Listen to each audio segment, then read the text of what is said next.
po sa inyong lahat mga kaibigan. Ako po pala si Elder Sierra from Philippines.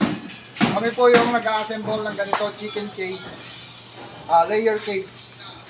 Yung paiklugan po. Ganito po ang pag-assemble niyan, sir, mga kaibigan, mga madam, mga boss. Ito po, yung feeds delivery. Ito po yung tatlong patong na feeds delivery po.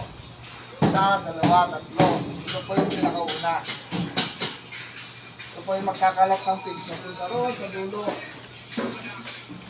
Pag napuno na po ito, yung pinakaano na po yan. Papunod po yan, o. Tumatakbo na po yan. Yan, magkakalat na po yan ng feeds. Papunta roon sa dulo. Yan po. Yan, o. Ang ganda po mga kaibigan, ang ganda. Kaya kung ako sa inyo mga kaibigan, mga boss, mga madam, magpa-assemble na kayo ng ganito. Yan po. Pare, yan po. Yan, yan mga madam, high top. Yan po, high top. Napakaganda po ng equipment ng high top mga madam, mga boss. Yan po. Yan po yung ginagawa namin, oh. Babalik pa yan. Babalik pa po yan. Babalik. Pero, meron po siyang reverse. Pag napuno po, kulang po yung page, babalik po yan. Magkakarga ulit. Tapos, babalik ulit doon. Dire-diretso yung pagkarga niya. Okay po, salamat po. Ito po yung egg belt.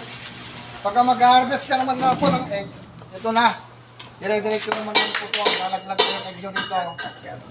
Type! Mga kaibigan. Okay? Ito po yung egg conveyor. Ito po yung nagpupunta ng itlog. Papunta rito. Pag mag-harvest na po ng itlog. Siya po yan.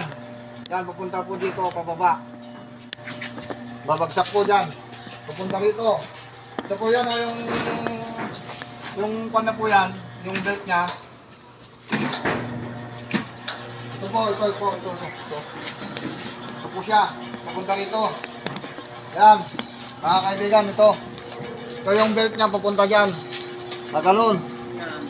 Papunta dyan para papunta ron sa harapan. Yan po siya. Yan. Dire-diretso po yan mga kaibigan, mga boss, mga madam. Ito po. Pag nang-itlog po yung manok, babagsak po dito. Yan po yung egg, papunta dyan. Dire-diretso lang po yan, pag ganyan po. Kaya napakaganda po itong equipment ng high top mga madam, mga boss. Ito na po ang kunin nyo, equipment ng mga cage ng manok nyo po. Napakaganda to.